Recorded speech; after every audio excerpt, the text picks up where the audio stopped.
Ya, Assalamualaikum warahmatullahi wabarakatuh.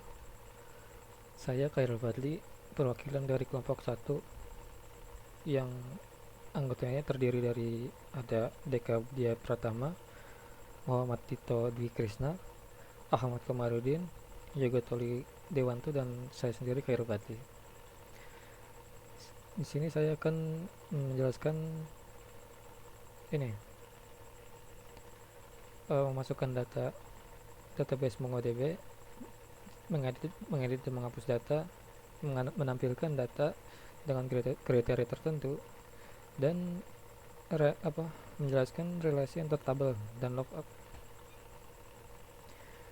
Pertama kita buka command prompt dulu atau cmd, lalu masuk ke directory dari aplikasi, maksud saya masuk ke bin dari directory directory aplikasi MongoDB nya. Kebetulan saya ada di directory C, kemudian MongoDB.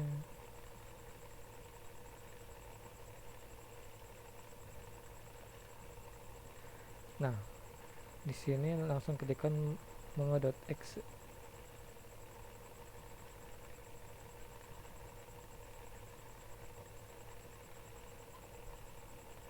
Nah, ini udah masuk ke dalam mongonya ya. Kemudian kita masuk ke dalam database-nya, itu dengan menggunakan syntax use. Lalu nama database-nya misalkan kita bikin database kelompok. Nah, ini terlihatnya switch to DB kelompok, maksudnya itu udah masuk ke database kelompok. Nah, syntax use ini itu digunakan untuk memasuki database sekaligus juga membuat. Artinya jika nama database itu sebelumnya ada, maka langsung masuk. Tapi kalau misalkan nama database baru, itu akan database akan terbuat terlebih dahulu, lalu masuk ke database tersebut yang baru dibuat. Kemudian yang pertama, kita akan masuki data dalam database kelompok ini. Yang pertama kita akan buat namanya collection. Kalau di MySQL itu collection itu tabel. Misal kita buat collection namanya data misalkan. Nah, udah terbuat ini. Oke, itu udah terbuat, berarti collection datanya. Kemudian kita masukkan data ke collection data dengan menggunakan sintaks db dot nama tabelnya itu data dot insert. Misalkan masukin nama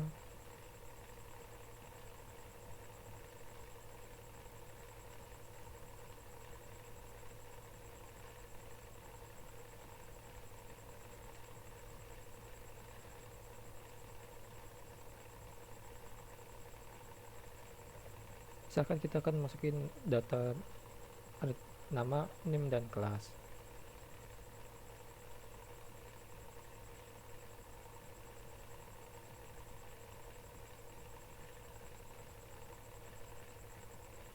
Nah, ini ada tulisan write result insert 1, berarti itu berhasil masuk menginput data 1, itu data yang ini.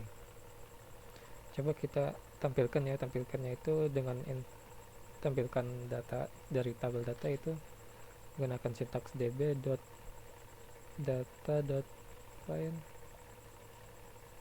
tutup kurung. Nah, di sini terlihat datanya nama, name, dan kelas.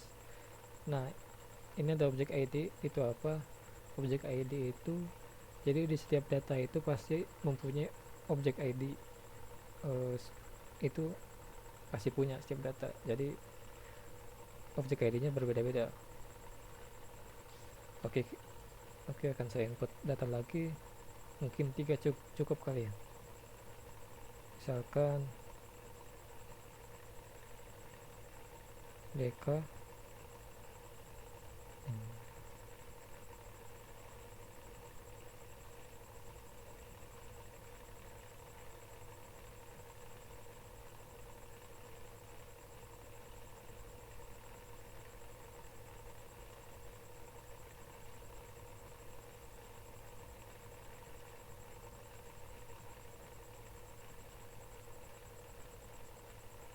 Nah, sini saya sudah menginputkan 3 data.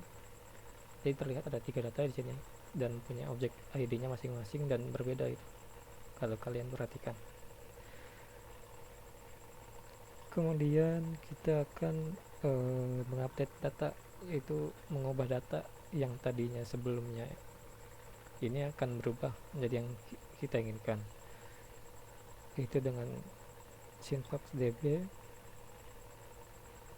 dot update maaf, maksudnya nama tabel lalu update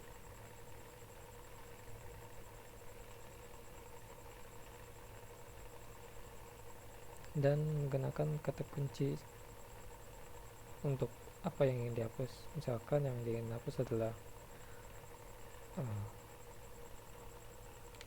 Dito misalkan.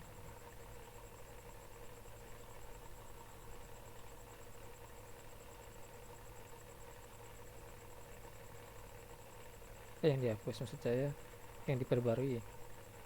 Jadi Dito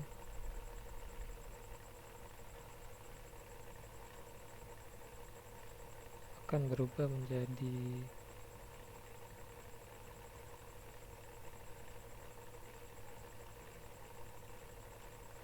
Ahmad.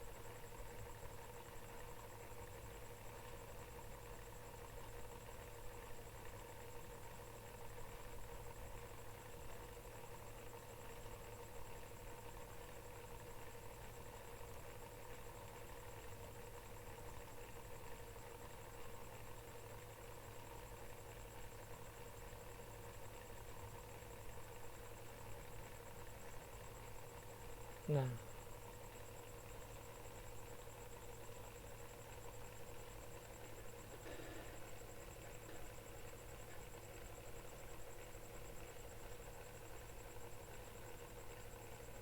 sini udah terlihat ya. Tadi yang sebelumnya Dito, datanya Dito itu berubah menjadi Ahmad. Kemudian kita akan menghapus salah satu data dengan sintaknya yaitu db nama tabelnya dot remove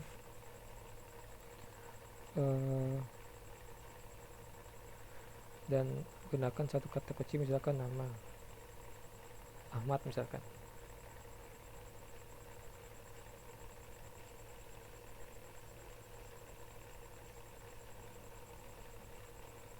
Nah, di sini sudah terlihat and remove satu, itu artinya ada yang terhapus satu. Coba kita lihat. Nah, jadi yang tadinya Ahmad ada jadi nggak ada, jadi cuman tinggal Khairul dan Deka doang. Kemudian kita akan mencari data dengan kriteria tertentu. Misalkan kita mencari data kelompok yang kelasnya 2B misalkan, berarti menggunakan syntax db .data.find dan nama kunci yang ingin dicari. Kan yang dicari kan kelas 2B, jadi kelas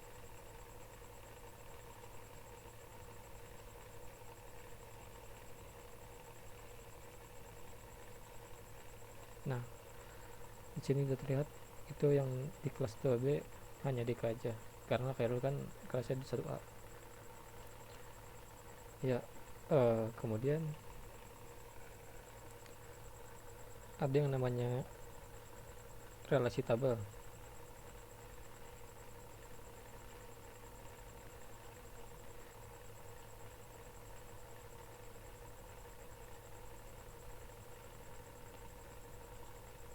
di NoSQL ini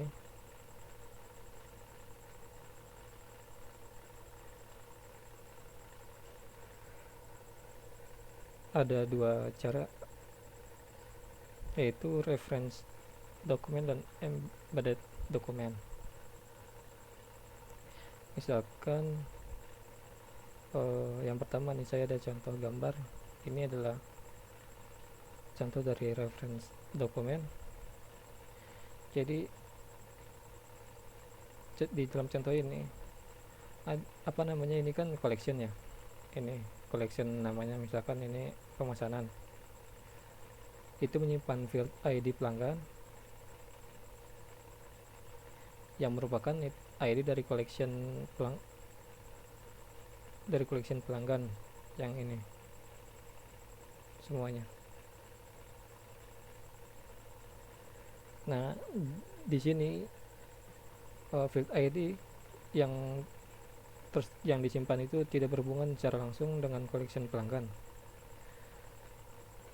Jadi kita bisa menginput ID pelanggan dalam collection pemesanan walaupun ID pelanggan nggak ada di pelanggan.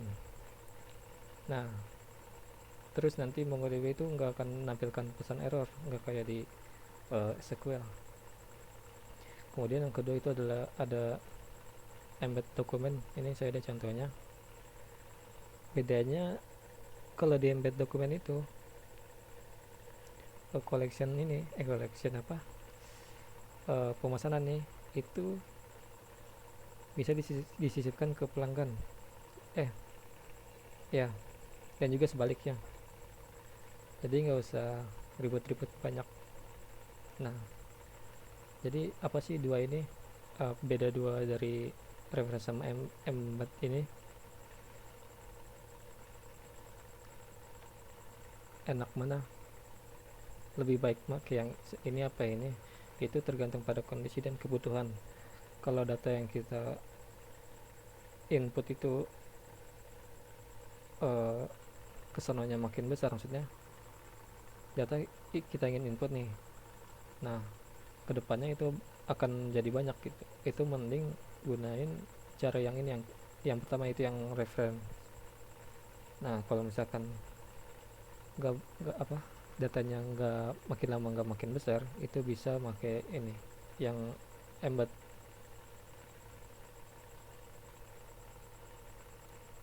Ya, mungkin itu saja dari kelompok kami yang bisa saya jelaskan.